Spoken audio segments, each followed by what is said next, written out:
Yo, AJ. What is up, man? What is up, man? Nice long weekend. Nice Easter weekend. It's over. Did you do anything? I don't know. Went and had some Chinese food with the folks and my brother and his family and stuff. It was pretty laid back. That sounds pretty Eastery to have Chinese food. Hell yeah, man. We do it right. I don't know. It's like, at a certain point, the family gatherings get smaller and then it's harder to be like, well, let's cook for, 7 people or something. It seems silly. Ordering Chinese food is like fucking easy. It's like, let's make it nice and casual, and I'm down. What did you get to do anything? I played PSVR2 games. Okay. A lot. That's kind of what I do, Yeah. I feel like I can identify. I think I did step outside for like 5 minutes. It was like sunlight, and then I went back to it for another. It was 15 hours. It was a beautiful day. That's not something I generally say. It's not something you normally hear from me. But I get to take the Jeep out, and it's only about a 35-minute drive from my place to theirs. But it's a nice day. Just get to drive with the windows down. It's nice, dude. Sometimes it's nice to get out of my cold, dark apartment and take the Jeep out and show Jack some love. And spread your cold darkness around town. Exactly what I did, right? It's I saw ice structures forming on all the buildings as I passed by. It was like Halloween Town spreading. How many days till Halloween? 204. Julia's in the other room right now playing Puzzling Places, playing the Halloween puzzle. Dude. And I keep annoying her with my spooky. Oh my God. Yeah, no, I actually have not started Puzzling Places in so long. And while I was doing PSVR this week and checking out, the new update, the trailer for the new update, I saw all the trailers for the old updates, and I was like, wait, they had a Halloween update yes, 6 months ago. Oh man, I only know because of I think it was Looper requested it on Saturday Night Livestream and requested the Halloween one, and it's great. I only did the 25 puzzle though because I got a lot of games to play those nights, but it was good, man. You should check it out. It's great. It's got a bunch of spooky noises. Hey man, now that I've reviewed the Creed update and I've got my sort of PSVR2 review format set for PSVR1 upgrades, I feel like I can knock out a few of these things. It might be time. But hey, you know what else it's time for? Pizza? Is it time for pizza, AJ? Oh man, I wish. Oh, it's definitely time for pizza.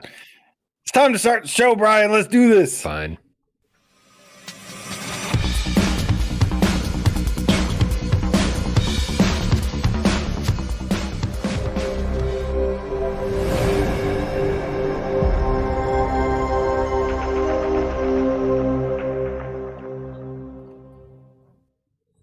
This is PSVR GameScast Live, where we film live every single Monday, Wednesday, and Friday right here, 6 p.m. Eastern. We do it live on YouTube for your viewing pleasure. But you know what? If you like listening with your ears instead of your eyes, then we do it on podcast services of your choice. Thanks to our good friend, Jamie, who gets this thing uploaded everywhere. Spotify, other podcast services whose names I am unfamiliar with, mostly Spotify. Top 100, baby. Thank you to all of you people that listen on those mediums. It's pretty crazy. We're a podcast. Guys, don't forget, join the best Discord on the face of the planet. If you saw Michael Gabriel Garcia in the chat, he was wondering if there's any good Pavlov groups he could join. Yeah, dude. Our Pavlov group. If you click the link in the description below, or the one that Brody, the Gamecat Army General, posted in the chat, don't forget. I mean, that's where we all hang out 24/7. We've got channels for all the most popular PSVR2 games, and so if you're trying to get a game going, if you just want to talk about the game, that is the place to be. So do not forget. Hey Brian, what? Yeah. You mentioned listening with your eyes and listening with your ears, but Matthew Longo in the chat says he listens with his heart. Doll. I taste with my penis. Whoa. Hello, nurse. That's the best Animaniacs reference we've ever had on the show. We got Anthony Get In My Belly Gamecat Wilkins with a $20 tip. Says, just wanted to start the pizza fund. It's going to be a big pizza tonight. Not going to lie. I'm very hungry. I haven't eaten yet today. And I'm thinking about extra cheese. I'm thinking about crispy chicken, aka just throwing fried chicken on the pizza. And get this one, AJ. Sliced banana peppers. There's something about the pickled flavor of the banana peppers that goes so good with the richness of the fried chicken and the cheese. It's so good, dude, and it's got a nice kick to it too. I like anything that clears my sinuses.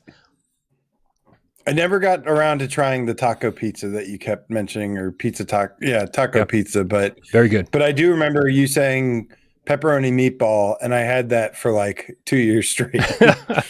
Yeah, pepperoni meatball, that was my go-to for 2 years, so that makes sense. Yeah.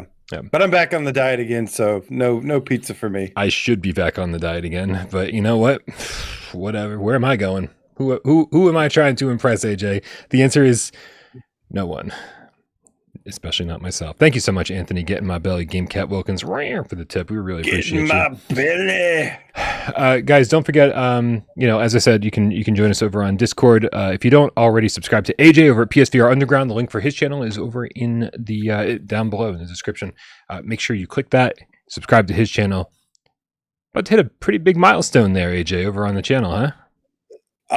Apparently I just hit that milestone. Wah, wah, wah, wah. It is surreal. Dude, I don't know if you can see no, because your camera sucks. Oh, well, dude, literally just now, 10,000 subscribers, man. It doesn't feel it was me. Fucking I finally real. Subscribed to your channel. Oh, it was me. Was it? Yep. Was it really? I've been unsubscribed this whole time. I finally took the plunge. Somehow I believe you.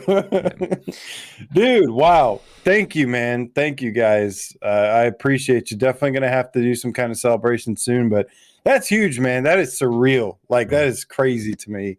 That feels like just way too many.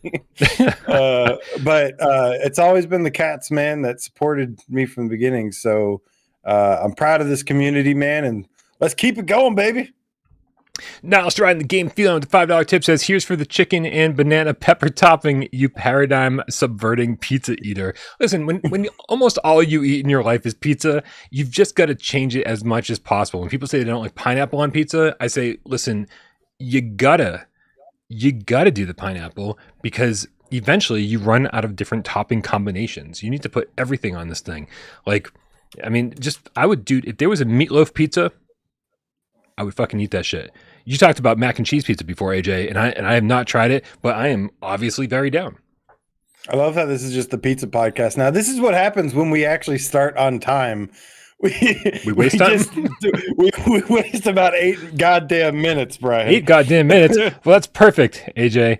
Well, you know what we do every Monday here, man. Like, obviously there's a whole lot of cats out there to thank people that supports financially, whatever, the whole thing. All the subscribers, obviously everyone that's hanging out here in the chat. But every Monday, we shift our focus and we thank a whole different group, don't we?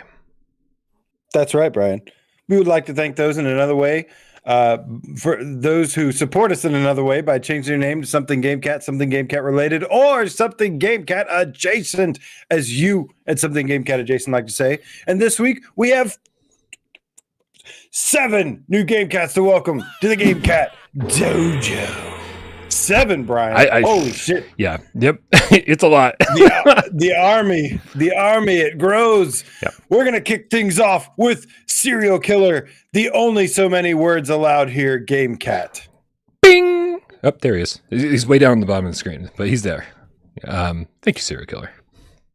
Is there a limit to how many characters you can have in your? Well, because don't forget, these are also channel names. Everybody who is a YouTube subscriber, anyone who has a YouTube account, technically has a YouTube channel, and so you can only have so many words in your channel / username. Yeah, I think that tracks. I gotcha. Yeah. We've also got David Runs, controller cat, Gamecat. Bing! Like, he's always been David the Gamecat Runs, and so slight different. Right. And now he's got a couple emojis, so it is worthy of the shout out. Yeah, and always does. He's our resident like speed runner. Resident speed run. I love it. We've also got PSVR2, the Gamecat cable guy. Bing! Remember that movie? Yeah, I've tried not to. I think dude, I used to hate that movie when it first came out, and I watched it a couple years ago, and I was like, this isn't nearly as bad as I remember it being. Yeah. I thought it was super cringy, but now I'm like, yeah, this is good Jim Carrey. After seeing that movie, I always wanted to go to that what's that like brewery, Medieval Times. Yeah. I've always wanted to go to Medieval Times after seeing that movie. I don't think I've ever been to Medieval Times. Never. Hey, it sounds fun. PSVR2, the Gamecat cable guy, sent along a message with his name change. He said, I've now changed my name to enter your Gamecat Dojo. Please give me a mention, guys. Great channel. Please don't tell Polish Paul that you're my favorite. I fear he might beat me with his Polish sausage. Yeah, Polish Paul. We won't tell him. Don't worry. And there's no chance in hell he's watching, so it's all good. He might be. He sometimes is. I mean, he's got nothing better to do, right? We've also got Indie Soul, the PSVR2 loving game cat. Bing. Nothing but love. Did you like throw an accent in there at some point? The PSVR2. Like, what was that? I don't know. I liked it. I don't know. I liked it. You should use it more often. I don't know what it was, but you should use it all the time. I only have 2 accents, and one's Australian and the other is Bane, and that's all I know. Oh, that's a real shame. We've also got the third Colossus game cat. I'm suddenly not enjoying this anymore. Bing! The third Colossus game cat, dude. I mean, like, honestly, if somebody's naming themselves after both a character in one of the best games of all time and also Gamecat, I mean, you have my approval, sir or madam. I can't. Every time I think about Shadow of the Colossus, I think about Behemoth now, and just how much I can't wait to see that and play it. God, I hope that turns out to be awesome. I know, me too. We've also got Konichilla, the troth slashing game cat. Bing. That is okay. Konichilla, the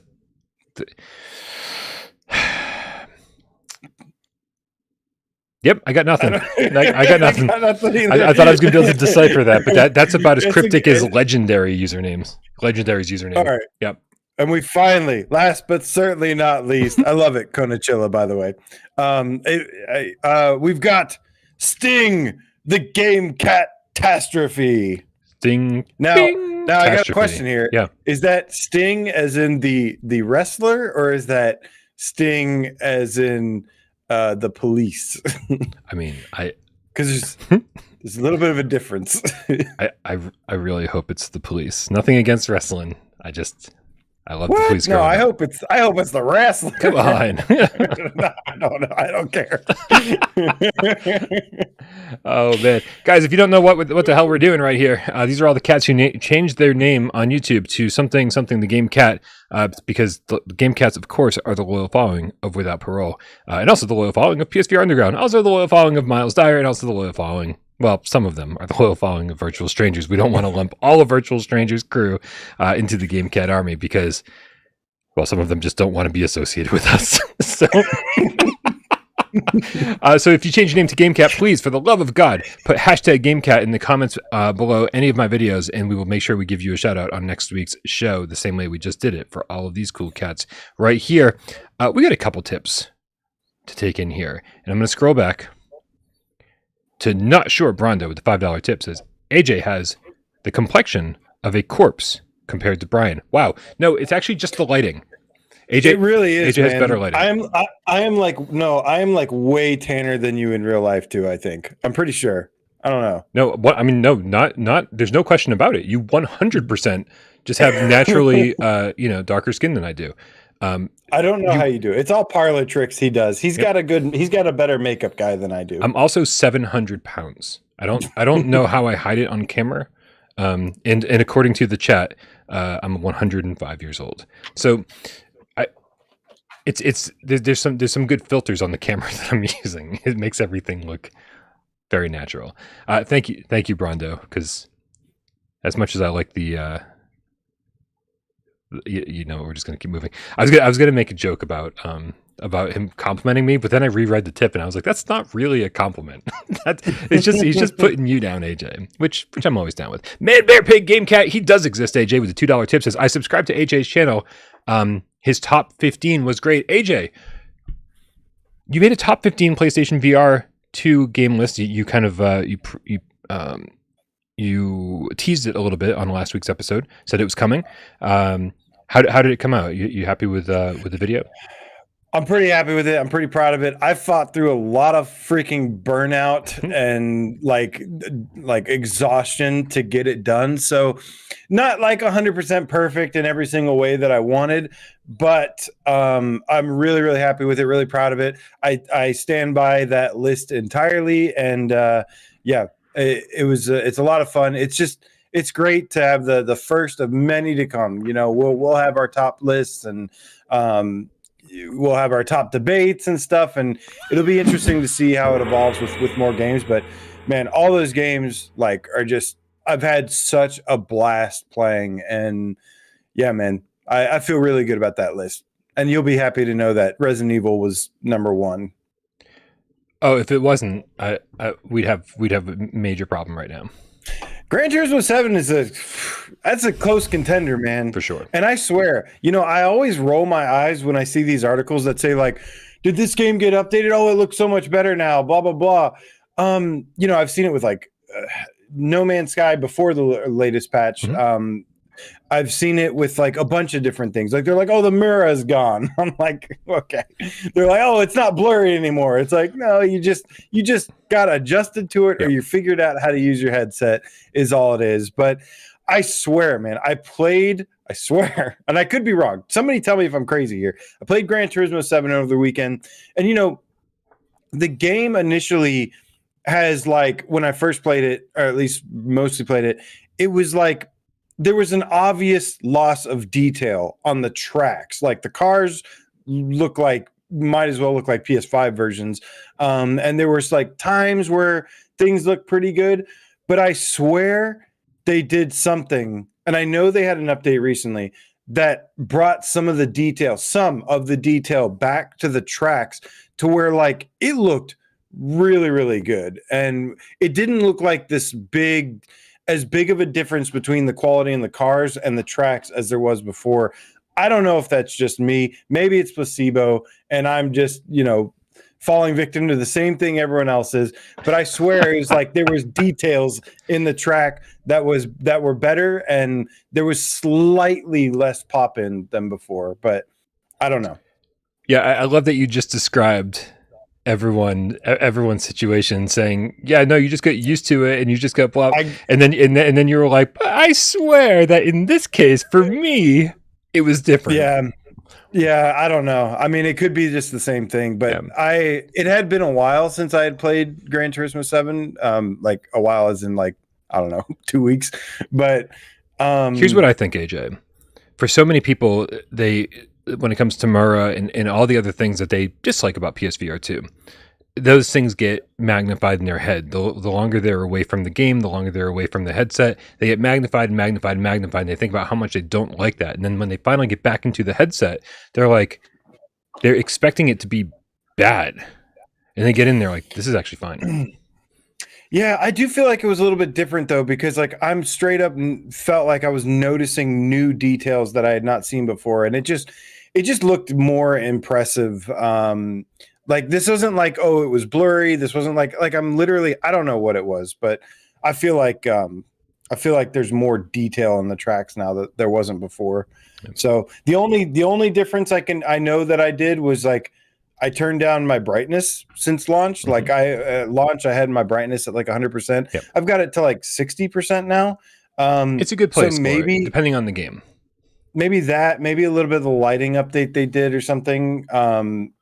I don't know. Maybe a little combination of that just made it look a little bit different. But yeah, like I said, it's probably a combination of things for sure. But yeah, the brightness definitely does affect things quite a bit. Yeah. I want to read the next tip because I want to show him how much I love and appreciate him and his support of the channel. But I feel like he wrote this tip for you to say it. OWANDOOOO cat Cunando Cat with the €100 donation says, AJ, God's cannon. Oh, it's pluralized. God's cannon. God's cannon. Good's cannon. You are the cannon that belongs to God. That sounds Russian. Good's cannon. Good's cannon. Good's cannon. OWANDOOOO, you're the fucking best, man. Thank you so much for the support of the channel. Constantly showing up every time. Dude knows how to make an entrance, right? Go.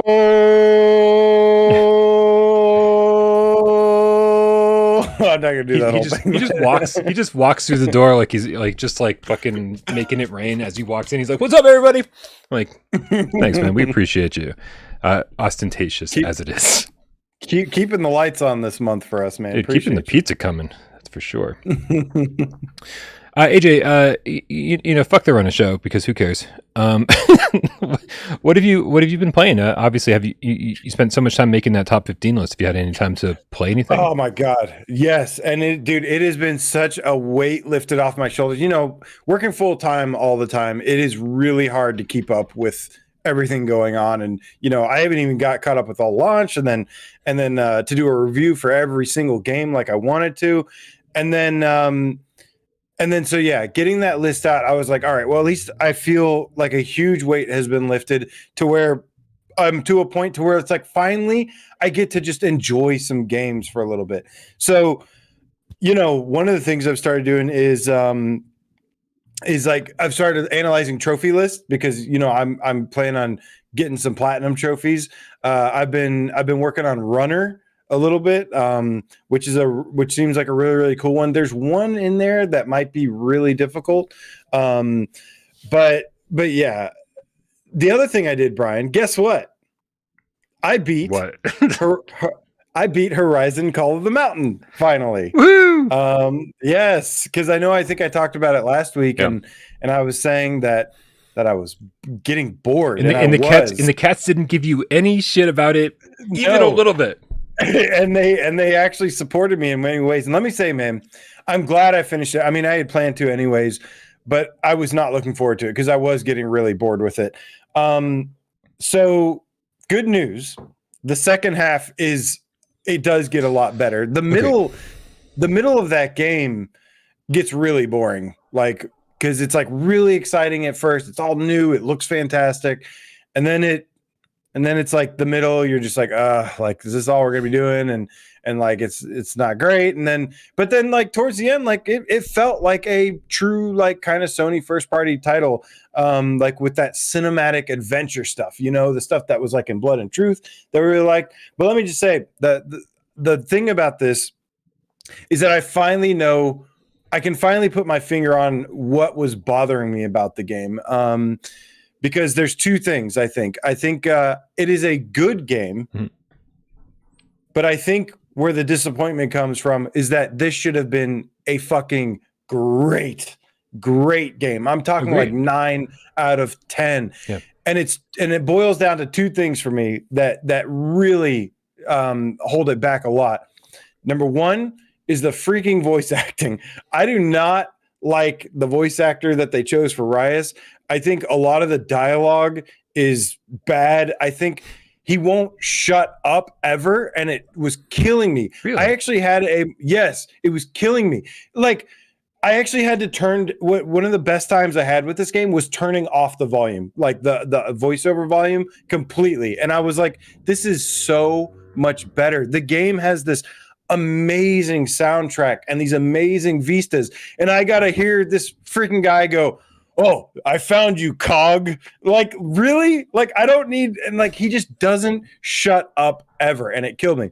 The other thing is, unfortunately, a big one, a much bigger one, and that is the combat. The combat is as bad as I was worried about. Like, it is not good. It does work occasionally, but for the most part, like, I really feel like whoever thought of this combat design where you're like in this ring around the enemies and stuff, whoever thought of that and whoever approved it, like, they should not get to make that decision again. I don't want to say they should be fired because but that's how I feel. I'm like, on the inside, I'm like, dude, whoever thought of this combat system should be fired because it is fucking bad. And it like, it's just not good. It really ruined what would have been some of the most memorable PlayStation boss battles that like up there with like Metal Gear Solid and stuff for me.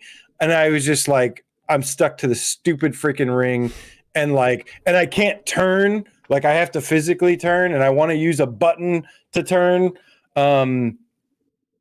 It sucks, man. But overall, still a really good game in many ways. But the combat and the story is just bad, and it ruins a lot of it. Yeah, the story was pointless. I just didn't care what anybody was talking about ever. I don't remember Rise talking that much. That's the funny thing. And oh my god, yeah, it didn't bother me. That didn't bother me at all. Rise was definitely a throwaway character, though. You know, they were just like, oh well, if we're not going to play as Aloy, well, we got to throw. It's just I don't know. Didn't make any sense. But yeah, I mean, I didn't have the problem with combat like you did. I was like, this is. I hated it. You know, taking it for what it was instead of what it could have been. I was like, man, I had a lot of fun with it, and I actually really enjoyed every single fight that I had. My only problem with the combat was that there wasn't more of it, and that there wasn't like the casual combat, like as you're just walking from down a path. You know, there should have been a watcher that you could just like fucking casually take down. I wish there was tall grass everywhere that you could just hide in and have the whole game be stealthy if you wanted it to be. There were a lot of missed opportunities, but for what it was, I actually really enjoyed it. And I do think the second half of the game is absolutely it's a lot better. Yeah.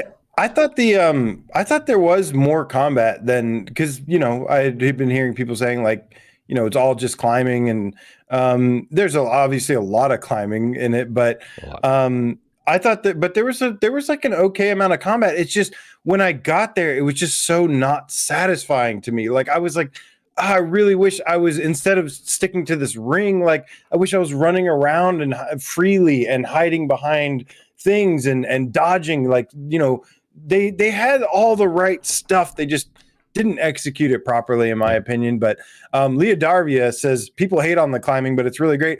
I agree. I actually think the climbing is like the best part, surprisingly. Well, thank God. If you didn't like the climbing, then you're gonna not like about 85% of the game. Especially once you get all the tools and stuff, yep. Like, and you're using the combination of all the different tools while you're climbing. It's really, really good. Yeah. No, I really liked Horizon. It was absolutely not the Half-Life Alyx that I wanted it to be. But it, you know, with a little bit more, with better pacing, and more combat and slightly less climbing, like a more balanced game overall, it could have been.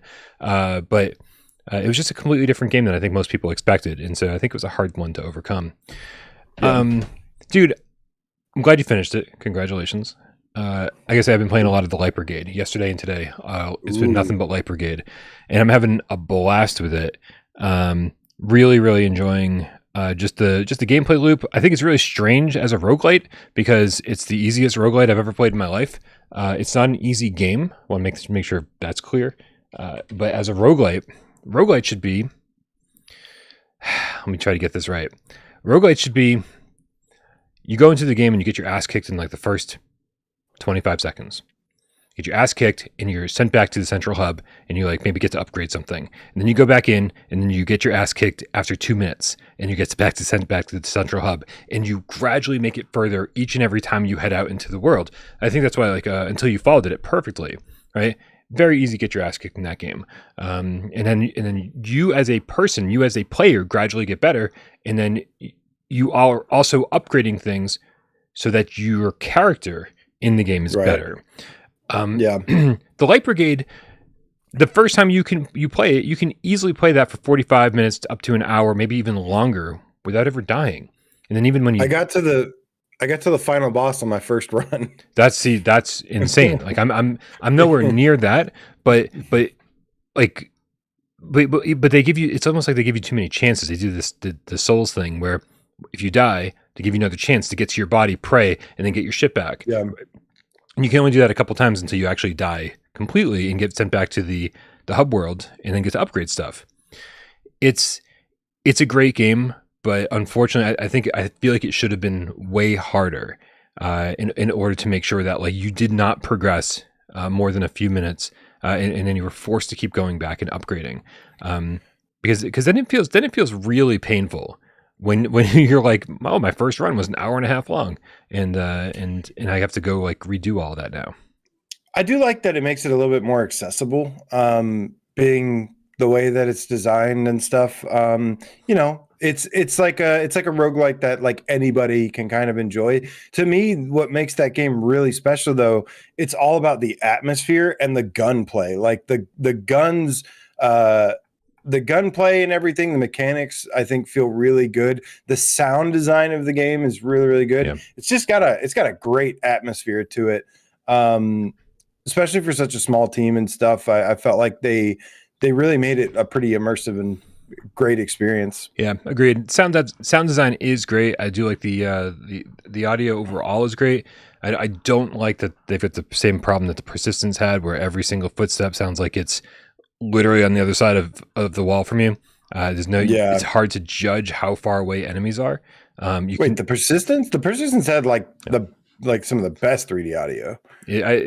I've been saying it since day one. The Persistence, it has great audio, but every enemy sounds like they're on the like 5 feet away from you at all times. That's interesting because I used to always feel like I could pinpoint where they were like all around me. Yeah. I know that I feel like there's always been differing opinions on that. Interesting. But yeah, so but other than that, you know, that's the only quibble I have with the sound design. It's okay, man. I'm really, really enjoying it. I think once you get to the sewers, the graphics take a nosedive. That thing looked like an unfinished Quest 1 game, which is kind of a shame because the graphics and the environments in the first two worlds have a nice style to them. Like, and they use fog really effectively to be like, okay, even though these are, you know, pretty low rent graphics, like they created a nice style with them. And then once you get down to the sewers, it's just like, it just looks really unattractive as far as game goes. But it's a lot of fun though. It's a lot of fun, and hopefully I can get through it in the next few days because I'd love to review it. We do have a couple more games heading our way soon, so want to make sure that we kind of get this one out of the way before I move on to the next games that are on our agenda. For sure. It's a good one, though. It's a lot of fun. A couple tips in the chat. We got Anthony, get in my belly. Gamecat Wilkins, the $20 tip, says... That always makes me chuckle every time. Get in my belly. It's also Gamecat, Gama, like Gamer Cat, maybe? Like instead of Gamecat? Or I wonder if it's a typo. It needs to be Gamecat. Gamecat Wilkins. It rolls off the tongue. $20 tip says, would love to see Splinter Cell VR. I'll do you one better. I'd like to see Metal Gear VR. Yeah. Metal Gear. I think it's more likely we'll see Splinter Cell. Right? Probably. I don't know if Konami even cares about their IPs anymore. That's a safe bet. Yeah. Although they brought back Silent Hill. True. It's true. I mean, but the funny thing is they brought back Silent Hill, but in no official capacity, right? Like there are no first party teams associated with any of the fucking 17 games that they revealed, right? So they're really phoning it in. They're saying, hey, anybody out there want to make a Silent Hill game? Because we're taking all offers, right? So, I mean, and that's fine as long as they all turn out good, right? I don't care who's at the helm of these games, as long as they turn out to be scary, as long as they turn out to be immersive and fun, and at least one of them needs VR support. But I just don't know. Like I don't 100% trust any of these teams, and we won't know until these games come out if it was a good move or not. But hey, man, you know, if they want to do the same thing with Metal Gear, if you're like, hey, anybody want to make a Metal Gear game? 7 of you, perfect. Let's do that. I'd be down. We got Looper the Underground Gamecat with the €5 says, you want some challenge in the Light Brigade? Try killing everyone in the home area. Mother is tougher than any boss. Okay, I haven't tried to kill anybody who shouldn't be killed. So apparently, so when you pull your gun on them, or if you try to shoot them, they turn on you. They get mad. Rightfully so. Nice, good to know, Looper. Thank you. I'm definitely going to try that. Also, I mean, I play the Light Brigade super stealthy. I take my time. Like I inch my way through each level because I want to see them before they see me. I know that maybe that's not how everybody plays, but I certainly do. Really take my time.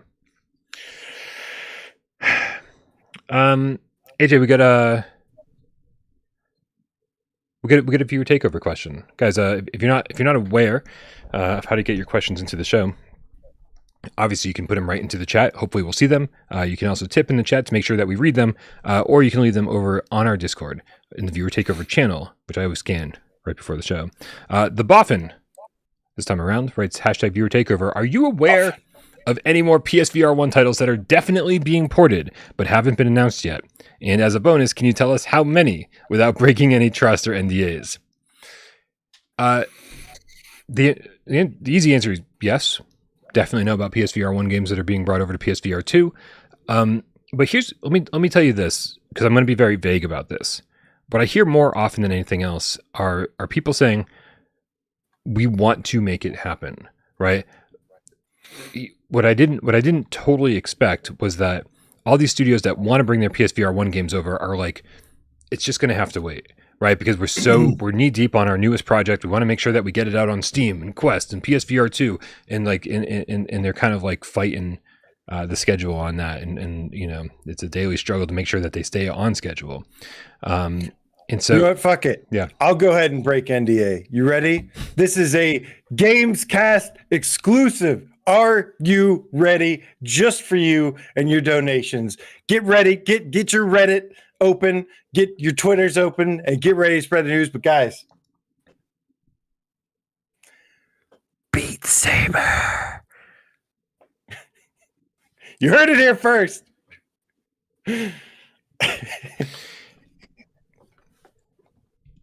So to answer the question, yeah. So a lot of teams are so ridiculous. A lot of teams are still wanting to get their PSVR1 titles over, but they're either saying like, we got to finish the game that we're working on, and then we're gonna like try to figure it out and see if we can do it internally. But I think even more studios are saying, we're gonna wait for studios like VR Monkey, who at the end of the PSVR1 lifecycle was notorious for being a port studio, bringing games over from Quest and PCVR. That's how we got Windlands. That's how we got, or Windlands 2, I'm sorry. That's how we got Yuki. That's how we got Wraith the Oblivion Afterlife. That's how we got a bunch of titles, because VR Monkey ended up being a really great PSVR1 port studio. And so I'm assuming that VR Monkey will continue that trend this generation. We'll see even more studios follow in their footsteps and become PSVR2 port studios, and then we'll get our PSVR1 remasters, and of course ports, most likely of the PCVR versions of these things. The big question mark is Sony, right? So Sony's been very, very quiet since the launch of PSVR2. They haven't said anything about what's happening with any of their first-party titles, and that includes things like the Persistence. That includes things like Farpoint. The only one we really know about is like Firewall, and it seems like Firewall Ultra will just simply replace 0 Hour instead of like 0 Hour coming over and being its own thing. Yeah, we need some of those PSVR1 games ported, those first party ones, because I've been a little tempted. I mean, a little tempted to play some, to get my PSVR1 back up and running and play some Astrobot, and there was something else I wanted to play. But yeah, stuff. Oh, Astrobot, like Rush of Blood. I've been wanting to jump back into those. So yeah, there's, I'm definitely preoccupied with PSVR2 games right now. But at some point, a little bit sooner than I expected, I'm like kind of craving to play some PSVR1 games again. So it'd be great to have a remaster instead. Yeah. I want Golem. Like, I think Golem was one of the prettiest games on PSVR1. Gives a big giant open world to explore. And there's the weekly Golem reference. Yep, y'all. There it is. And I have a feeling that team just doesn't give a fuck about the game at this point. They completed their contract with Sony and they've moved the fuck on. But hopefully somebody can make it happen. Mark Pringlesley for the £2 says, which is best, Light Brigade or Swordsman? I don't think there's no question. It's Light Brigade. No question. Yeah, I've been having issues with Swordsman. I've been wanting to play it really, really bad, but I've been having so many issues with it. I can't not play it without having some kind of bug or something going on. So I don't know. I would definitely say Light Brigade as of right now. Yeah. Hopefully eventually I can get fucking Swordsman to work, because the haptics, the little bit I played of it, the haptics were really nice. And I was excited to play it, but I've just had no luck with that game for some reason. I don't know what the deal is. Yeah. Oh, SB in the chat says Durasane. Good point, man. That was developed by FromSoft, but published by Sony, right? And so that's technically a first party title. Fuck Durasane. Give me Elden Ring in VR. We need Durasane. Please. We need Please? Durasane. I bet they could do great things with Durasane. Big time. All right. Durasane was better than I expected. Funky Slot said, fuck Golem. What did Golem ever do to you? What did Golem ever do to you other than kick your ass? I'm going to guarantee that Golem to the man, Funky Slot. That's so funny. Okay. Dude, so PSVR this week came out yesterday. To everyone's dismay, there's no new PSVR2 games planned to release this week.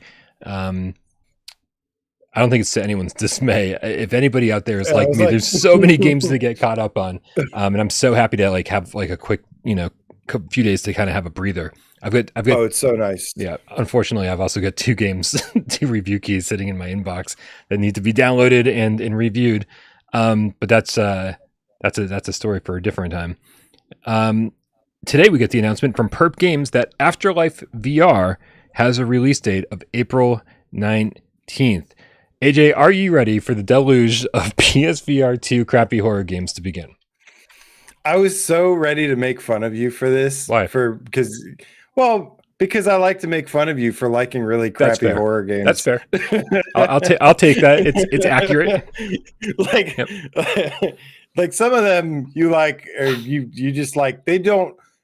I don't know. Anything less than like being infuriated about some of these games that you like, I'm just like, oh my god, like how? But it is your dedication to the craft, and I respect that. So I watched the trailer for this, and it looks okay. I'm expecting a, not. I was actually expecting it to be like some really shitty looking game. And it looks okay. It looks like it's kind of got this little bit of Blair Witch going on with like you're a police investigator, and then you're like investigating a haunted hospital or something. Looking at the thing, I don't know. I still don't think it's going to be good, but I would love to be proven wrong. The NPCs, the character models, like I like all the stuff that this game is like doing. Mm-hmm. The way it looks, I don't know. The character models and stuff look really low budget, and I'm just like, I don't know, man. Like it's not that I can get behind some low budget stuff, but not, I don't know. It's got to be convincing too. Sure. Okay. So just to clarify for anyone who's new to the channel, I do have a love of all things horror.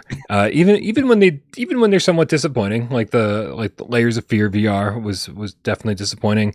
Do Not Open had a bunch of, it was glitchy. I hate these games so much. Oh wait, no, Do Not Open. Yeah, that wasn't too bad. It wasn't horrible. Yeah. Paranormal Activity just had the worst inventory and control scheme I'd ever seen in my life. But when a game manages to scare me, that's when I'm like, hey, you've done your job. Like, you're a horror game. You've managed to scare me. Great.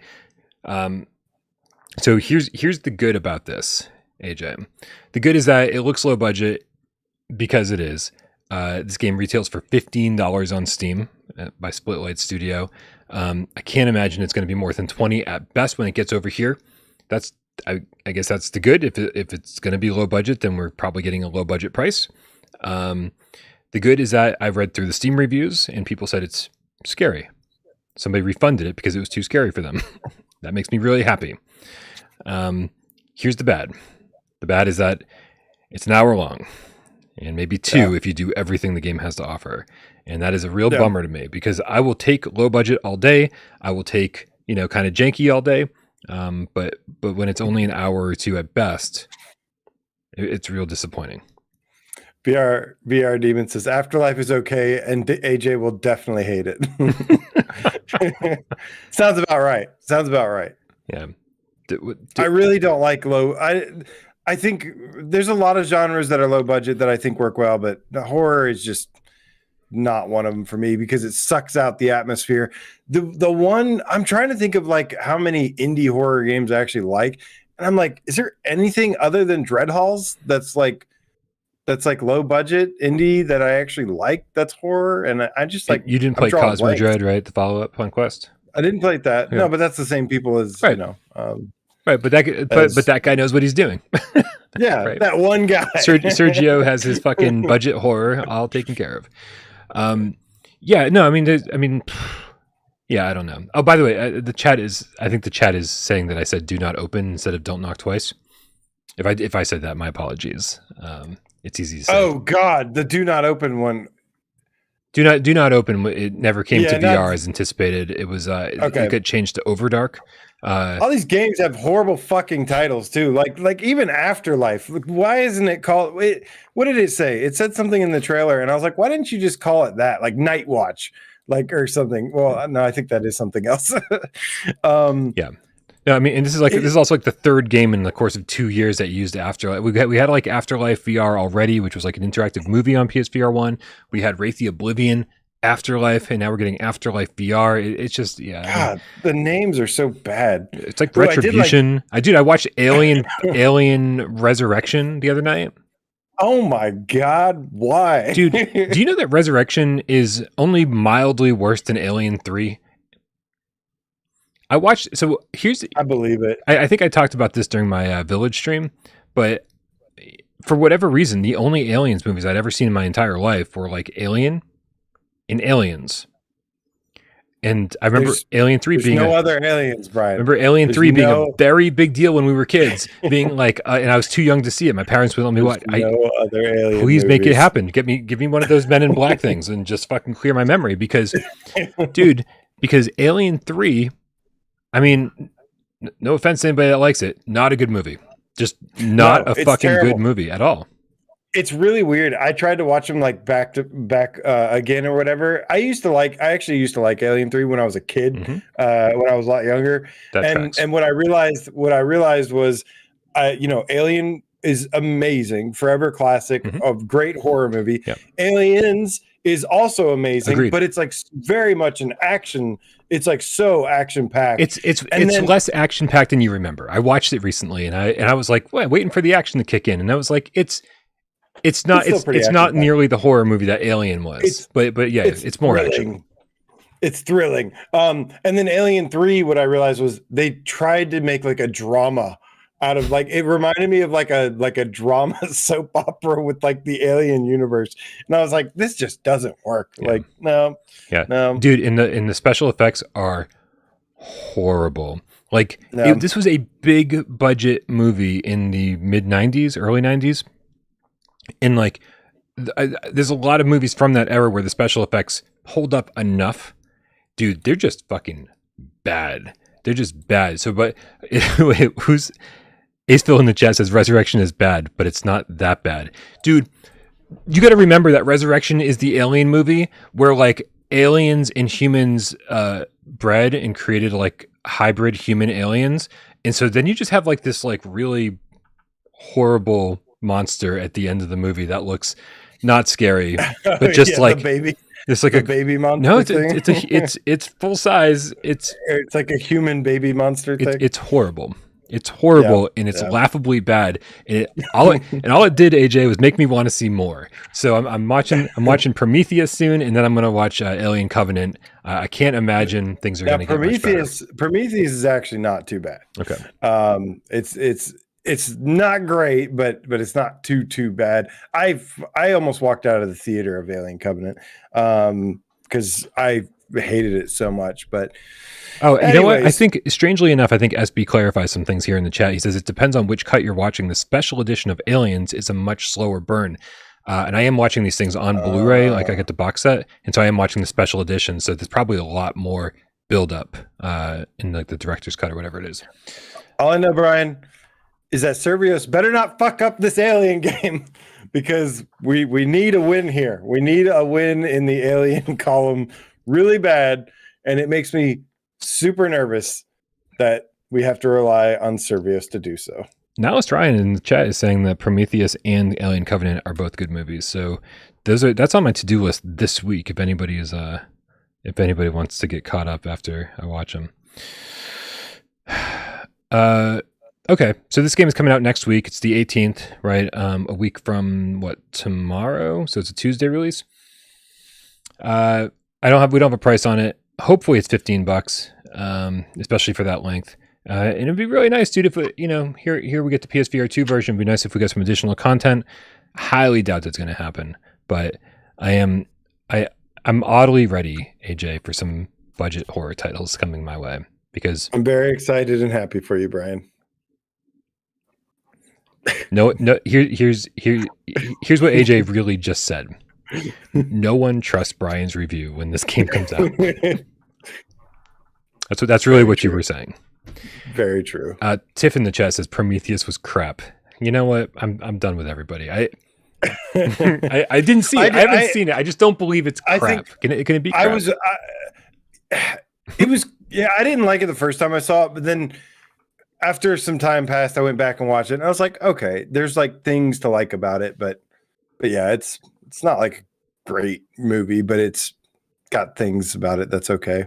I guess. She follows it up by saying, anyone who's had a baby knows that Prometheus is absolute fantasy. Okay, so luckily, two things. One, never had a baby. So I'm in the clear there. Right? I think I'm probably in the clear for a good 40 years minimum. But also, it's an alien movie.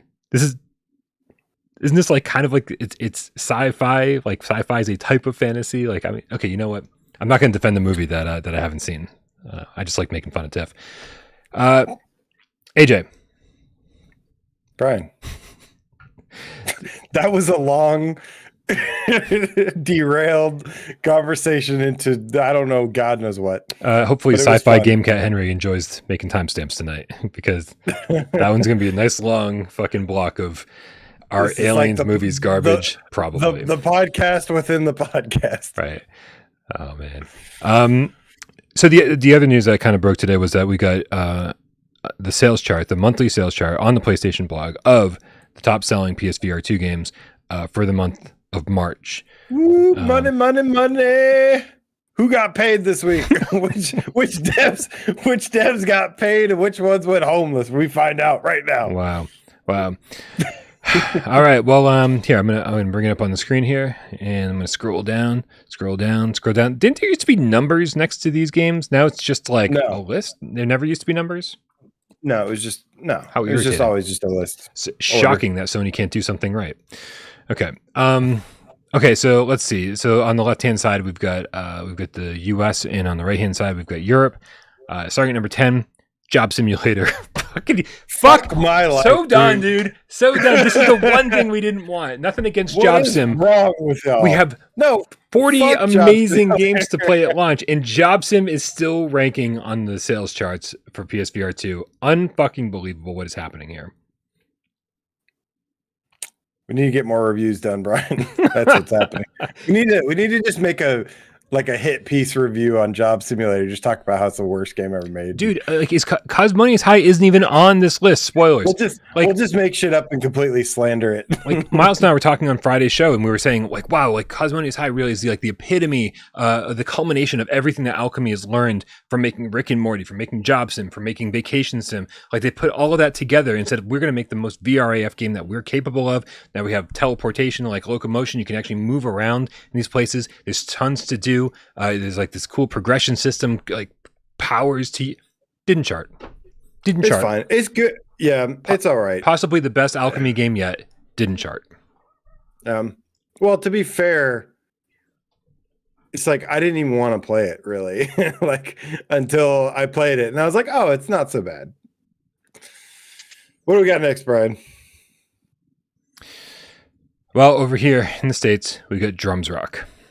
Yeah. Okay. That makes me happy. Here is, very frequently we hear that having a demo for your game does not automatically mean you're going to get more sales, right? Usually, in very frequently we hear that sometimes demos can keep people from purchasing games, right? They've tried it and they go, oh, I was thinking about buying this, but as it turns out, I don't like it as much as I wanted to, or they got their fill from the demo, that kind of thing. Drums Rock seems to be the exception to the rule. Drums Rock is, people are like, oh, well, it's a free demo. I'll fucking download it, even though it looks like shovelware. And then everyone that's tried it was like, this is really fucking fun. I don't think it's the demo that's selling it. I think it's the fact that it's a blatant ripoff of like Guitar Hero with drums and it works. But I think that's honestly the worst thing about it is that it looks like it looks like a cheap kind of Guitar Hero knockoff thing. And I've talked about this game plenty, man. Yep. I think it's actually a really great game, and I'm glad to see it doing well because I think it's pretty sweet. We're going to stick with the US side of this just to make things easy. Swordsman VR is next. So we're just having a repeat of the PSVR1 sales charts all over again. Oh yeah. I'm all about the Swordsman and its success. It's, what I will say is that Job Sim and Swordsman both had free upgrades, right? And so but I guess that I was going to say that would probably come into play here somehow, but actually it wouldn't, right? Because like they're not counting upgrades. Yeah, no, these are new sales, man. Sales charts. So these are, I mean, look at that. This is like what we said, dude. Like, this is why free upgrades are nice because new people are still going to come and buy the game, and maybe you get some extra exposure from word of mouth and stuff. But I don't know. People are just going to buy whatever they're going to buy, and people are going to buy whatever they're going to buy. That's why our reviews are fucking useless, dude. Like, it doesn't matter what we say. It absolutely doesn't matter what we say. We've proven over and over and over again that we can jump up and down and rant and rave about how great a game is. We can't get that thing to sell. Yeah. Number 10, 9, 8, 7. I got to count this myself. Thanks, Sony. Number 7 is Horizon Call of the Mountain. I mean, it's a Horizon title, man. It's a little shocking that it's not higher up, but it is what it is. I just did my unofficial review earlier on this podcast. Rewind it if you missed it. It's a good game. I'm really glad I finished it. I really enjoyed the second half of the game, but it should have been great. Yep. I'm wondering if it's further down the list because I forget where it placed last month, but you figure that most people buying a PSVR2 headset, if they were interested in Horizon, that was going to be the game they were going to buy with launch, right? Like at launch, they want to make sure that they get the bundle, everything shows up on the same day. And so with this being March sales figures, there's going to be everybody who bought the game after launch, like a week after. Pistol Whip, another PSVR1 game. That's 3. If you guys are keeping track, that's 3 PSVR1 games on the list so far, which is maddening, but not a lot of fun, man. No, this is great. No, this is not maddening at all because Pistol Whip didn't I don't think it ever charted on PSVR1. So it's like, no, this is like finally getting some success and some recognition that it, I think, deserved from the get-go. I would guarantee that Pistol Whip was on more top 10 lists of the last since it launched than it wasn't. I don't remember it being on a top 10 list once. Here's the good thing, AJ. Here's what I'll say, right? This is validation of the thing I've been saying all along. Like I might joke and say, "Oh, Job Sim, here we are again, Swordsman. Oh my god," right? But this is validation of everything that I've been saying. For everybody out there who's like, who talks about saying, "Hey, we don't want to bring our PSVR1 game to PSVR2 because all the people who bought it on PSVR1 are going to expect a free upgrade." Llamasoft, right? This is validation that there's a new group of people buying games on PSVR2, right? Because this does not count free upgrades. And so for a game that was a top seller on PSVR1, for 3 games that were top sellers on PSVR1 to all be charting again on PSVR2 means these are new gamers buying the game. These are what you're making PSVR2 versions of your PSVR1 games for. This is proof that this is what's happening. Bring your games over, guys. Star Wars Tales from the Galaxy's Edge is at number 10, 9, 8, 7, 6, 5. Thanks, Sony. I like this game way more than you do. Yes, you do. Yeah, like I had a lot of fun with this. Yeah, no, I compare this kind of like it's got some similarities to me where with Horizon Call of the Mountain, but this didn't even make my top 15. Like I don't know. It's just it's so generic, like in design. It looks okay and everything, but it's just I don't know. The combat, I think the gunplay is what really turns me off of this. It's got some nice. It's like a really I don't know. I don't want to poo poo all over it, but yeah, I'm not enjoying it very much. I had such a good time with it. Such a good time. I love the way the blasters feel. I love the venting system to technically reload. I love that there's just everybody drops their weapons and you just toss the one you've got and you grab one from a dead enemy. Everything looks and feels good in this game. And like we don't have enough first person shooters, dude. Like I definitely, and especially games like this, like where it's a single player first person shooter with a pretty strong narrative. Like until we get Farpoint 2, like this is all we got. It's all we got. We don't have a lot of these games, and I definitely cherish the ones that we got. Do not compare this to Farpoint. I will absolutely compare this to Farpoint. No way. 100%. No way. Yep. It's a game, Brian. It's definitely a game. It is definitely a game. Where are we at? The Walking Dead Saints. Dude, somebody commented on like last week's video, being like commenting on how much like they hated that like we argue or like fucking bust each other's balls about certain things, and I'm like, don't you guys have friends? Like this isn't how you treat your friends. Like I'm sorry if it bothers some people, but like I'm up here and I'm having a good time. Like AJ's having a good time. Like yeah, I'm if it doesn't come across that way, then like we've done something horribly wrong. That I feel sorry for them for real. The Walking Dead Saints and Sinners Chapter 2 Resurrection. I mean Apocalypse. I mean Extinction. I mean Evacuation. I mean Retribution. I can't believe Payback Edition.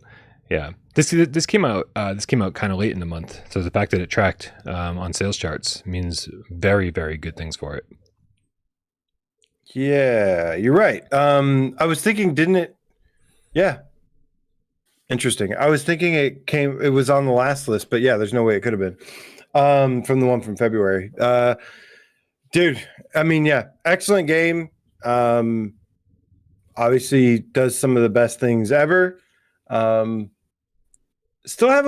only one thing that holds this game back, and it's bugs. Like there's like little bugs here and there. I streamed this on Saturday Night Live stream, and I was having like the time of my life, dude. And then it ended with a crash on the game. So yeah, it was like couple things to iron out. But man, when this game doesn't have any issues, it's like a masterpiece. Before we go any further, Leo AI in the chat said, or maybe it's a Leo Al. I have no idea if that's capital I or lowercase L.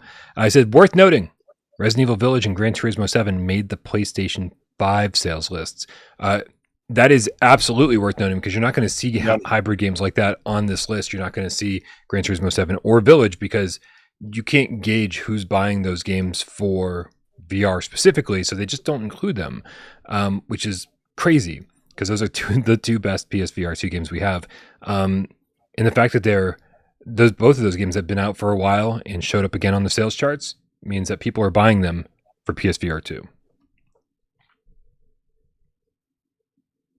Kayak VR Mirage slipped from number 1 down to number 3. Yeah. Also a good game. I know a lot of people talk about this game. They're like, it gets boring or like, they get bored with it. It doesn't have a lot of content and stuff, but I think it's fine. I think it's pretty solid. It's got like unlocks and stuff.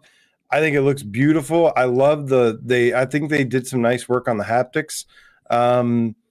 Yeah, this was like literally one of the first games I played that was like, oh, now I'm playing PSVR 2 because I started off with like No Man's Sky or something, and I was like, So jumping to this was refreshing, and yeah, man, I'm happy to see this game have a little success, and I think it has a lot of potential for them to expand on it. For sure. Sure, and it's got a good budget price. I feel like for what it does, it's properly priced. I don't think it's an easy one to as an impulse purchase. You're on the store, people have talked about how photorealistic it is, how immersive it is. I think this is a great game to pick up with your headset. No surprise that it was 1 last month. No surprise it's 3 this month. The big surprise is number 2, and that's the Dark Pictures Switchback. And here's why it's a big surprise. A, because it didn't get the best reception at launch, but apparently, like I said, reviews don't fucking matter. So many people were so hyped about Until Dawn Rush of Blood and wanting a follow-up to that game that when this came around, people were like, I'm fucking buying it. It doesn't fucking matter. And who cares? I'm going to pre-order it. I don't care about reviews. It's obviously going to be great.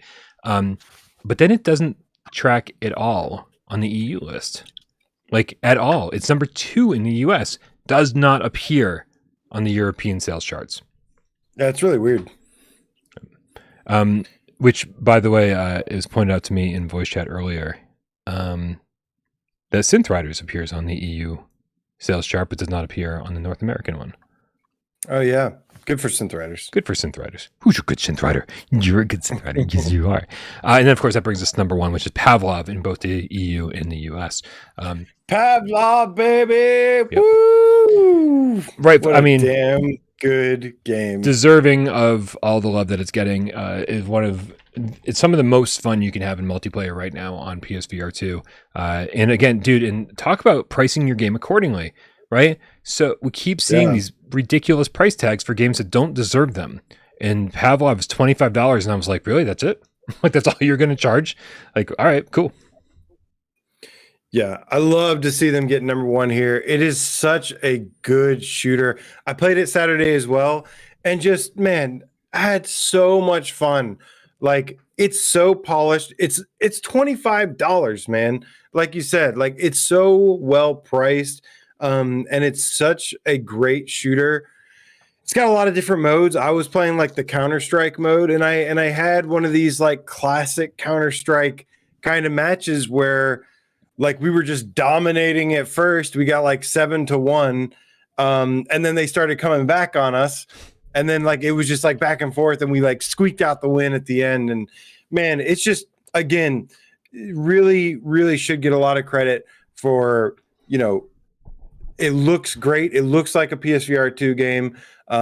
It's got great use of haptics and stuff, great implementation of next gen features.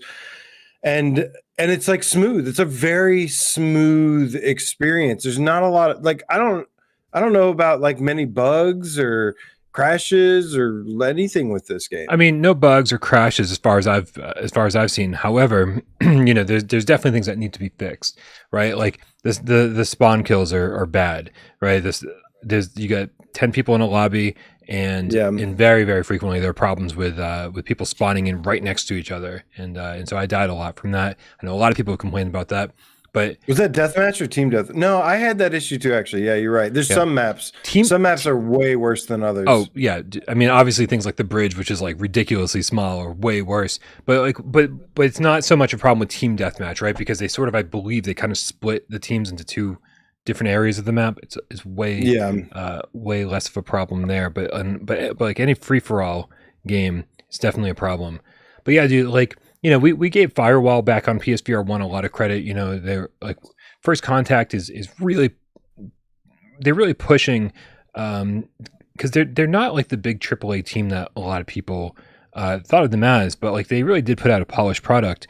And in Firewall environments, I thought were pretty top tier as far as like competitive shooters go. And here comes Pavlov out of the gate with $25 price tag, and just like, I mean, the variety, the scope, and the quality of these maps, I think are fucking fantastic. And I think they absolutely rival anything that Firewall has ever done in the past. I don't know. I mean, this game definitely has a huge advantage right now, being the only multiplayer shooter. It's true. It's true. But it also, it does lack a couple things. It lacks like I think it could use probably more maps and it doesn't really need a progression system because it focuses more just on the gameplay and the social aspects of it. So it does a really good job with that. Yeah. I mean, it appeals to a different type of player, the sandbox player, right? Who just wants to get in and have all the tools and all the everything available to them right from the get-go. And that is definitely a type of player, a certain type of player. It's not the firewall crowd, really. But it's good because different things appeal to different people. It's good that we have something like this, especially since Firewall Ultra is already coming. So why not satisfy everybody? Right. It's nice to it'll be a nice change up and stuff. And I mean, you say Firewall, is not the big AAA studio that people think it is, and that's true. But the quality of the game certainly felt like a AAA game, right, to myself and to many people probably, and that's kind of probably why they have that. That anticipation of that. And I'm just fingers crossed that they really nail Firewall, because it is a way more like mature, fleshed out kind of shooter with a great progression system and everything. And, I can just say, I've really got nothing but good things to say about Pavlov, but I still gave it like an 8.8 or something like that. Like, because I don't know. It doesn't do anything wrong, really, and it's like so much fun. But yeah, it does feel like it's not this like revolutionary thing at the end of the day. Sure. But it's so much goddamn fun, and that's all that matters. Like I said, man, and tons of different game modes for different types of players. I don't really give a shit about the zombie mode, but the I really, really love Search and Destroy, the Counter-Strike mode. I really like, I could just play that. Like, if the game just had that mode, I'd probably play the shit out of it. But luckily it's got tons of other modes that are really, really good as well. And that helps mix things up. Yeah. I agree, man. I agree. Definitely, especially for the price tag, like despite a few of the issues I have with it, which are minor, extremely minor, I think it's something that everybody should have, because when you get into PSVR2 with your friends, it's certainly a good place to start. It's such a cool social game. I think TTT alone is better than the entire game of Among Us, right there. Yeah, so. Yeah, TTT is really, really fun. All right, AJ, I think it's time that we move on. We've had a lot of fun talking about everything that's been going on today, but now it's time to ruin everything with a game of 20 questions.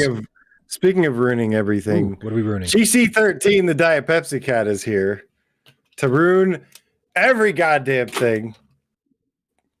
I'm just kidding. She has donated $100, Brian.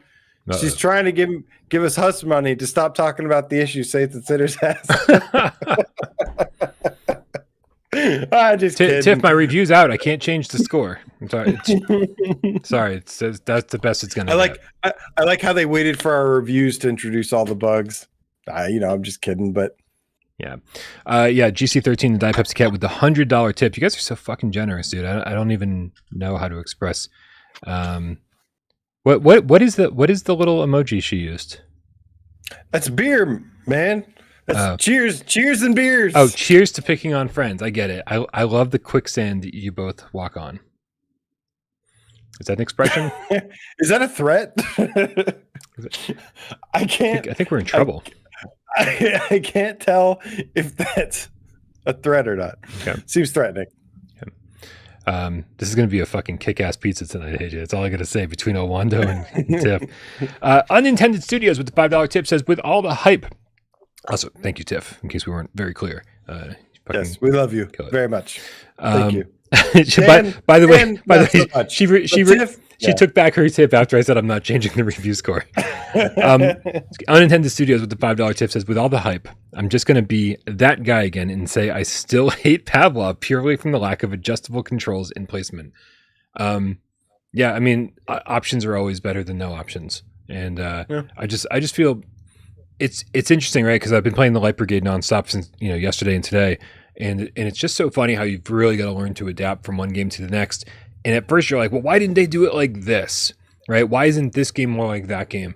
And I think we're still very much in the whole arena of VR games figuring out a standardized everything, right? Like, what should you crouch? Should you have the ability to crouch in real life? Should you have a crouch button? Should you do this? Should you do that? Like, so it makes perfect sense to us, I think, as people, like you guys out there. I'm sure Unintended Studios is right there with us. AJ played hundreds upon hundreds upon hundreds of VR games over the last few years. It's like we, in our mind, have a certain way that things should be done, and we have a list of options that we think should be available in every single VR game. You'd be shocked at the number of developers out there who have not played hundreds of VR games before making their own VR game, and I think that's part of the problem. But with Pavlov, it's like, oh, this game's making me crouch in real life. This one's making me get on the ground and prone in real life. This one's making me bend down and to pick up something that I dropped on the ground. Like there's no, telekinesis pickup option. And so I sort of appreciate, in a weird way, all the little quirks that each of the games have that make them different from each other right now.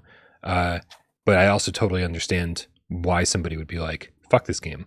This is basic shit right here. Stop fucking it up. So I get it. What are we talking about? It's a ton of questions, Brian. Oh, yeah. Did you pick out a game? I did. That's good, because it's your turn. Guys, if you don't know how 20 questions is played, this is when about 100 viewers, by the way, take off and go, well, that's about enough of today's show. This is when AJ picks a game. PSVR1, maybe PSVR2, maybe both. Who the fuck knows? Somebody picks a game. Today it's me. Yeah, somebody picks a game. And we have 20 questions. You guys in the chat help me out. I need lots of good questions to ask him, and I also need lots of great suggestions of games that it might be based on his answers. We only have 6 minutes, though, and that's the real problem here. 20 questions, we could probably figure it out every single time. The 6 minutes is the real killer. On my mark. Get Des. Go. I got to figure out, is this game... You're AJing the fuck out of this already. I was just about to say, yep. I promise you, I will not AJ the fuck out of this. You're starting to. Is this game available on... is this game on PSVR2, or has it been announced for PSVR2? Either one of those. This game has been one of those.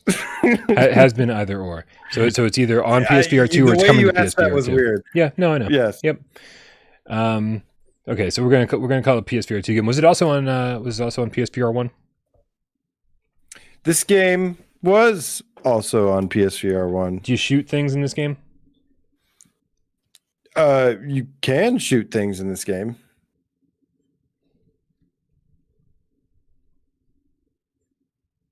Is it rhythm of any? Is there a rhythm element of any kind? I mean, there is a rhythm element of any kind, but I wouldn't go with that at all. At all. At all. I don't even know what that means. Because that Looper, that definitely eliminates Res. That definitely eliminates Tetris. That definitely eliminates Pistol Whip. That eliminates all of the... It eliminates Synth Riders. Eliminates a lot of things. Thumper eliminates that.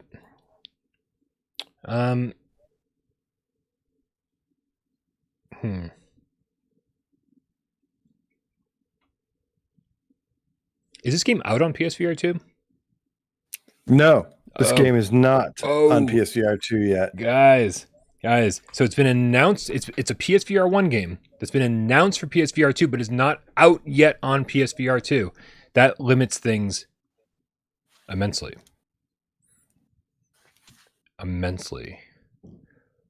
It's an adventure game. 'Tis an adventure game. When I finished this game, did my living room have just hundreds of items strewn about in it? Your living room likely had hundreds of items all around it when you finished this game. Is this game developed by the newly renamed studio called Mighty Eyes? The fuck if I know. Yes, it's developed by Mighty Eyes, I guess. AJ, is this Wanderer? Dude, Cosmo got it in like fucking 4. Like it took Cosmo 4 questions, and they weren't even very good ones. And he knew what it was. How did you do that? Get out of my head, Charles. Seriously. Yes, you can shoot things in this game. That is crazy. If you haven't gotten to that part of the game, then boy, you are in for quite a ride, because once that shit starts happening, holy shitballs, the game just gets so much better. The only one I was worried about, there was like a drum. You did like a drum rhythm section, Yeah, right? yeah, and it was all right. It was kind of weak, but it was all right. Yeah, But it was like a little rhythm game, mini game thing. Yep. Okay. Yep. Yeah. Okay. But dude, the reason I mention this is because holy shit, this game is so incredible. This felt almost like a PSVR2 game on PSVR1. I mean, it straight up looks better than some PSVR2 games. Switchback, like a lot better. Really, really impressive. I can't wait to see this on PSVR2 and can't wait to play it again. And what a mind blowing game! I mean, this game to me is up there. You know, this is up there with like a Half-Life Alyx with the Saints and Sinners. This game is incredible, man. Yeah, I can't wait to see what they do with this. SB in the chat says it hasn't been announced, though, has it? And the answer is yes, it has. They've been teasing it for a long time, and then when that German PlayStation blog article accidentally came out with like Project Wingman and Wanderer and Gorn, which they were like, okay, well, the cat's out of the bag. We're gonna fess up to it. Same thing happened with First Contact Entertainment with Solaris 2. They're like, oh, cat's out of the bag. We're gonna fess up to it. And so, yeah, it has definitely been officially announced, and I can't wait to see what they do with PSVR 2, man, because like it already looked amazing. Seeing how it's going to look on PSVR 2 is going to be great, and seeing what they do with the adaptive triggers and see what they do. And like, maybe there's definitely a few things that they could certainly polish up and like just kind of make work better. And I'm very curious to see like how deep they go in terms of like smoothing out some of the rough edges, because there weren't a lot of them, but there were certainly things that I think a bunch of people complained about. And if they could just kind of there was at launch, but then they've already fixed like a lot of them for sure. But there's even like simple puzzle things that like were just like weren't very well explained or weren't well done. Yeah. And I think that if they take the time and really make this the ultimate version of Wanderer, dude, in my real hope with this is that they make it worthwhile for everyone to replay, even if you've already played it, right? Because of the way that the game works, when you're jumping around to different time periods and jumping into, quantum leap style different people, there's like an infinite way to add DLC or add content over the course of time, because you can just keep finding these items that will warp you to different places, and then having those interact with. I mean, they've created quite an interesting concept here for a puzzle game, and they could. I really, really hope they add content. I don't think it's going to happen, but that's kind of like my dream for this game, is that they add some more content and make it worthwhile for everyone to replay. Yeah, I'd be totally happy just to get an upgraded version with some nice haptics and stuff. This game was so quality, and yeah, I'd be happy to replay it again and explore more of it. It's so good. Incredible game. Yeah. Remember leading up to the launch, we're like, there's no way this is going to be good. They haven't shown enough. Like, I had zero faith. Like, it's launching on the same day as Zenith, and it's $40. What are they thinking? And then it turned out to be one of the best PSVR games ever made. We're like, okay, you were right. We were wrong. Sorry. It's $20 right now if you're willing to take the risk. We don't know if there's going to be a free upgrade or when it's going to launch, but if you're willing to risk it, it is only $20 right now. And I mean, like, just as far as risking it, this is a game that was paid for in the same way that Song in the Smoke was paid for by Sony. And so, Sony might be paying for these guys to make the PSVR 2 upgrade. So it better be. Song in the Smoke was Rekindled was a free upgrade. So this could very well be the same situation. If Sony's behind this one too, then be very cool. Literally one of the best VR games of all time. Agreed. All right, you guys, thank you so much for hanging out. We appreciate all of you it's been a fun way to spend my Monday. I got to get back to the Light Brigade. I've also got a couple bigger videos that I've been working on that are going to take a little bit longer. But it's been, but man, I got a lot of shit coming, and there's a lot of games coming too. And so we're gonna all enjoy this little reprieve before the next wave of games gets here. But thank you to everybody who supports us. Obviously over here in the tips over on patreon.com/withoutparolegames. Anyone who signed up to be a YouTube member, even though we haven't been real clear about what that entails, just your support for the channel has been unbelievable, and we love you so much for it. Thanks to everybody who helps the channel run, like Jay Meow, who gets us up on time, podcast services of your choice. Also, Sci-Fi Gamecat Henry, who's got one hell of a job tonight trying to get the timestamps taken care of for this thing. Dude, all the moderators who I love with all of my heart make my life so much easier each and every day. I love you so much. Obviously, AJ, subscribe to his channel, subscribe to all my co-host channels. All the links for those are all in the description below. Congratulations, AJ, on reaching 10K. Big milestone for you. I'm very proud of you. Cannot believe it, man. Cannot believe it, dude. Cannot believe it. Thank you guys, man. Thank you, Bryan. I mean, you played a big part in that. And the cats, played a big part of it. I remember when I had I was happy when I had 26 subscribers. I remember my first subscriber, and I remember my first 26 subscribers. A lot of them are fucking in the chat right now. So thank you guys, man. I'm proud of all of y'all. Let's keep it going, baby. It's always hard to follow up that energy. I'm proud of all of y'all. Then I'm like, yeah, thanks, everybody. Guys, appreciate everybody for hanging out. Everybody who hung out, helped with 20 questions, blah, blah, blah. The same thing. Money. You guys are great. Keeping the boat afloat, keeping the windows open, keeping the pizza coming, keeping the lights on. There you go, Bryan. You got this. That's all. See, you did great, right? And all the cats who sat back and watched the show and didn't say a goddamn word. We know you're out there. And we love you just as much. AJ, it's Monday. Can I cue the cat? Cue the motherfucking cat, Bryan, because I want to say see you guys on West A2 GC13, the Diet Pepsi cat. We're in the house tonight. What up, homie? When are we going to play some Demio? You want to play some Demio tonight? I am down. I fucking love Demio. Why wasn't Demio on the top 10 list? Y'all want to play some Demio? Fucking ridiculous. Demio should have been on the top 10 list. I need to play that shit. PSVR in the house tonight. What up, my homie? Dan Aram Pajama, also known as Dan the Game Cat Pajamas. Hello, good to see you. Robert the Game Cat, also known as Trebor the Brave. Farkasm, hello, says finding out what Yeaster is no fun though. I don't know what that is. Mark, and I don't plan on finding it out. Mark Pringles Leaf, thank you so much, man. See you on Wednesday. Nihilus Ryan the Game, Feline, heart. My metal brother, Steve IRE, what up, homie? Guy Son, fist bump to you. Guys, all of you have a wonderful, wonderful night, especially you, SP and Stingray X and Phil Yarn. Phil, yes, that is Phil Yarn. The Phil Yarn, Bryan. The Phil Yarn. Also, Kim Larson says, according to trophies, only 17% of people who started the game played until the end. Which game? We will never know. Are you still here, Kim Larson? There's no way to know. We'll never find out. Yep. Maybe it was Wander. I don't know. Dude, Looper with the €2 explains my anger. He was a €2. He says Demio is a hybrid game, therefore it won't chart. It's not going to be on the chart, which is crazy, dude. Because Demio, yeah, you can totally play it without VR. I did not even think that would keep it. Oh, how ridiculous is that? That's maddening. Do you think so? Does that automatically? I guess there's no other game. Yeah, that's the same thing with Village. Same thing with Gran Turismo. That's why these things aren't on a list. If you can play it on the flat screen, it's not showing up. That's bullshit. Well, hopefully it gets more sales by being flat. I mean, I'm sure.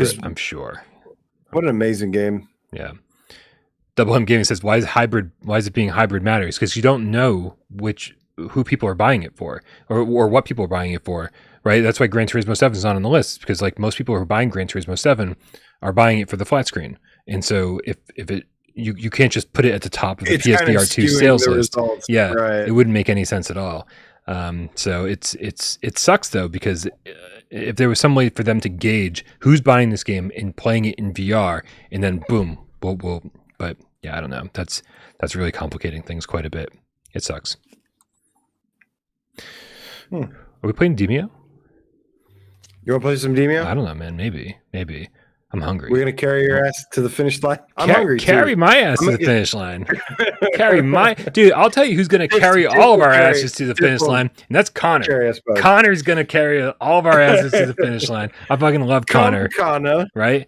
Connor, Connor, dude, Connor. Yeah, those characters are great, man. Anthony, get in my belly. Gamecat Wilkins with a $50 tip sends an emoji of a pair playing drums on a city. Like, what the hell is that? What are we looking at? I don't know, but it reminds me of Rampage. Oh, and I miss Rampage. Here it is. I copied and pasted. Oh, Rampage. Yeah, no one misses Rampage. Is that one of those bad games that like I have like a love for? Listen, that nobody else likes? Rampage was never good. I'm sorry to break it to you guys. Rampage was never good. So I copied and pasted it into the text file, and it said giant pear character waving flags and turning around, making the buildings in front of him tremble. That is the longest goddamn description of any emoji I've ever seen in my life. And it who came up with this emoji? I don't know, but like who comes awesome. up with that? Thank you very much, Anthony. Get in my belly, Wilkins. Fruit Rampage VR. All right. God, Rampage. Fucking Christ. Rampage is great, man. No, see, nope. There they are. Yes, I knew they were going to come out. And never. It was never good. I'm sorry. It was only a matter of time. No. Cool Borders 2 was good. Rampage was good, Brian. Oh, what kind of alternate history are all you guys living in? God, there's so many great games. That's throughout okay. The course. That's okay, Brian. Yeah, because you always have Afterlife VR, so you'll be fine. I will be fine. I'll be fine. Listen, true good game. I'm warning you all now. Don't trust my review when it comes to Afterlife VR because I'm probably gonna fucking love it, and everybody's gonna be like, "This thing's a piece of shit." And you're right. Kim Larson says Rampage is no good. I'm rage quitting the stream now. So am I. See, fucking love you guys. Good night, everybody.